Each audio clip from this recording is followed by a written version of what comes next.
Today it's Friday, July 5th, 2024. Let's make one small update for the 113K for the E55, because I have to bring also front the title of the video. I have to find when was the last video.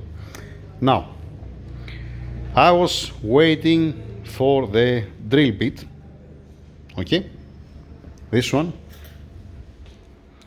and one good friend of mine, this one I'm talking about, Rolly Motorsports from United States, he sent me for free the drill bit. He sent me 2 drill bits, and he sent me also this nice chart. That's beautiful. Not bad, right? Thank you very much.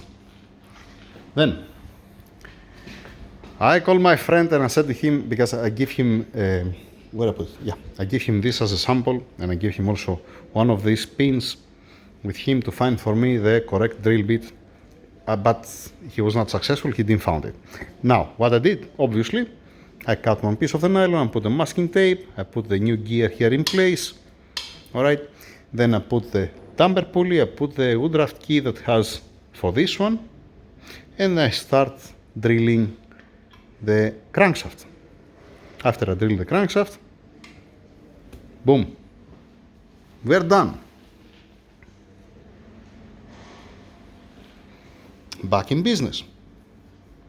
I already tried the damper pulley, I already tested, it's fine, it's beautiful. This will gonna come like, it's gonna come this like that here, this here, and at the end, it's gonna be bolted like this. This is how it's gonna be final, with the damper pulley obviously all around, and the Woodruff key in place here, where it's supposed to be. Okay? So, this is one thing done. Now I have to continue with another one thing. Actually, I have to go outside because I have some other cases outside. Wow. It's tight fit. One second. It's tight fit. Why it's tight fit? If you put it separate, if you put, let us say, this inside, you see that it's playing a little bit. It has some clearance. And the same thing if you do it on this one, it doesn't have, it's not press fit here. But when you put all 3 of those inside, you see that it comes tight. It's not sliding freely in and out. It's not bad, it's not good at the same time. It is what it is. Why I'm saying that? Because by drilling by hand, if you extend these pins by 100 meters, by 300 foot, let us say, you're gonna see that, let us say, this pin, you're gonna end up to come this side, this pin is gonna end up to come, let us say, up, and this pin, it might come there. If you can extend, if it makes sense what I'm saying. Is it critical? No, it's not critical. It's okay. As soon as I can insert it inside, as soon as I can put it inside and remove it, and it sits fully back, I'm happy.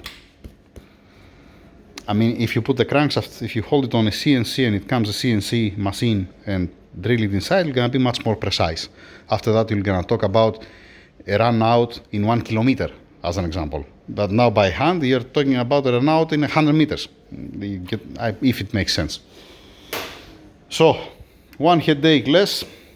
Once again, thanks very much for the drill bit and for the chart. Now, my friend, the customer, he brought me the valve seals here, the new one, Febi, nothing wrong with that, it's beautiful, the same standard, same specs like the OEM, and he brought me also the thrust washers.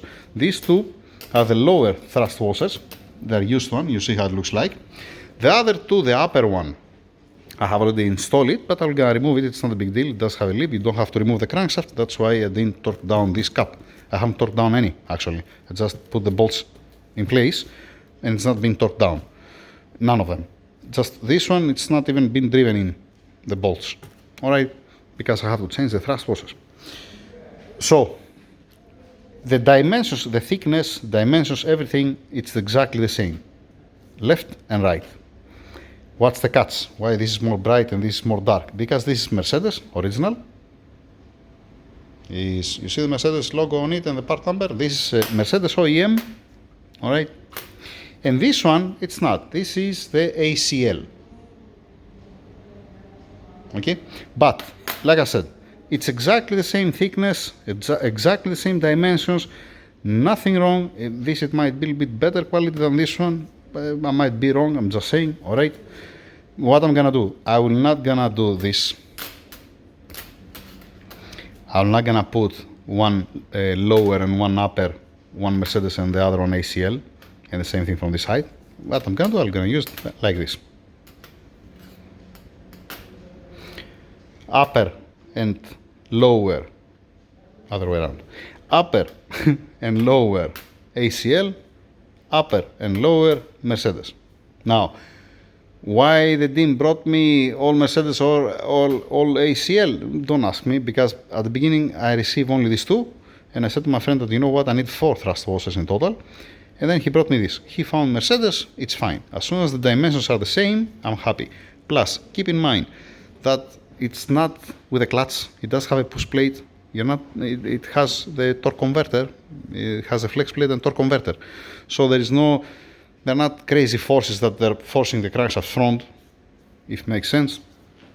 As soon as it's the correct dimensions, and they have the notches here, and it's a well-known brand, it's not something non-name, I can trust it. There is nothing wrong with that.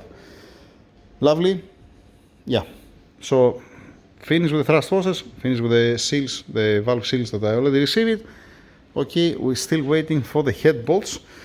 What needs to be done? I have to go outside to continue with some other cars, but what I need to do, I want to remove the surface rust that has a damper pulley here with a little bit rust remover and some soft wire wool to remove this one to be nice and clean for the seal.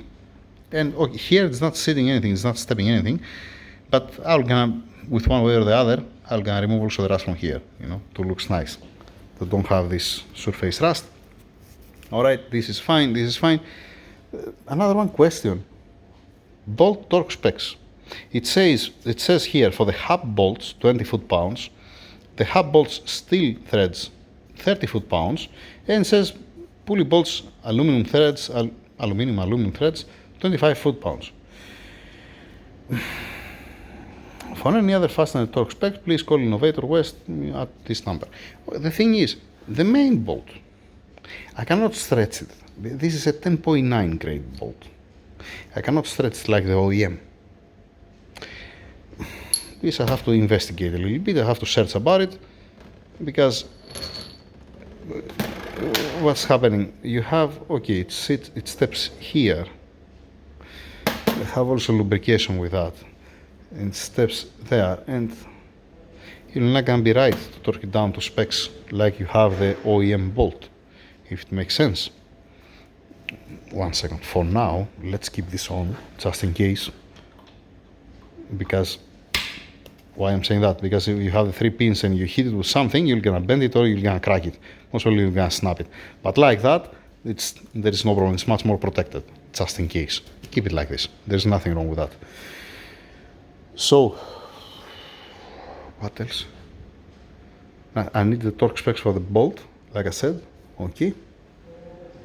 Need to continue with the crankshaft, but not now. I'm gonna do it during the day. Even the drilling here, I didn't do it at once. What I mean by that, I make the first hole here, I clean it, I keep it there, and then I went outside, I worked in something else, and then I came back again inside. In total, it didn't took me more than 30 minutes. Half hour maximum, with the cleaning, with everything, maximum 30 minutes to drill all. What I was doing, I was drilling with a drill bit, 10 seconds, 15 seconds, then I was taking it out, I was cleaning it, then I was putting it back again in. If you see the drill bit, it looks like that nobody used it. It looks nice, like when it was new. And there's nothing on the side. I didn't overheat it by any means. And even the housing here, I didn't destroy the holes, the bore here, to say that it was going sideways. It looks beautiful. I mean, I'm happy on how it ended up. Nice, good. All right, now the Woodruff key that you see here, let me say also about that. I don't remember if I mentioned that. I said that I need a new Woodruff key because on the 113K always there is some compromising on the Woodruff key. It's not perfect, and always I'm putting a new one, especially on the 113K. Now I give the sample, the Woodruff key, to my friend to bring me one, and he didn't brought me one. So what I did, I went outside on the old parts of the E57 and I found the old Woodruff key from this engine, and I put it on here because I need to have the alignment to align the damper pulley. Imagine if I don't do that, what's gonna happen? It might be this one, this channel here, this groove, it might be here. And then you are F up. Then you're not doing nothing. So I went and I get the used Woodruff key from this engine. I put it here. It's nice and tight, how it's supposed to be, but it's not new. To do the job, it's working fine. Now if they bring me a new one, I'm gonna install. Because, like I said, this Woodruff key, it's the old one and belongs to the customer of the M57. This is from the United States. Still waiting for the bolts, for the studs. Alright, nothing more, nothing less. Next video, I don't know if I'm gonna continue today, or I might finalize the crankshaft and then we're gonna stand by to get, I don't know, yeah, you know, sorry. My friend, he told me that he found some connecting rods and he's gonna bring some aftermarket connecting rods. So yeah, the only thing what can I do is to finalize the crankshaft and then standing by for the connecting rods, to don't use the OEM. Yeah, alright, that's it. I'm finishing the video here. I'm putting back there the parts. Next video when I'm gonna receive the connecting rods, the aftermarket connecting rods, and we're gonna start putting it together. Lovely. It's a good thing, you know, to bring it front. Thank you, over and out.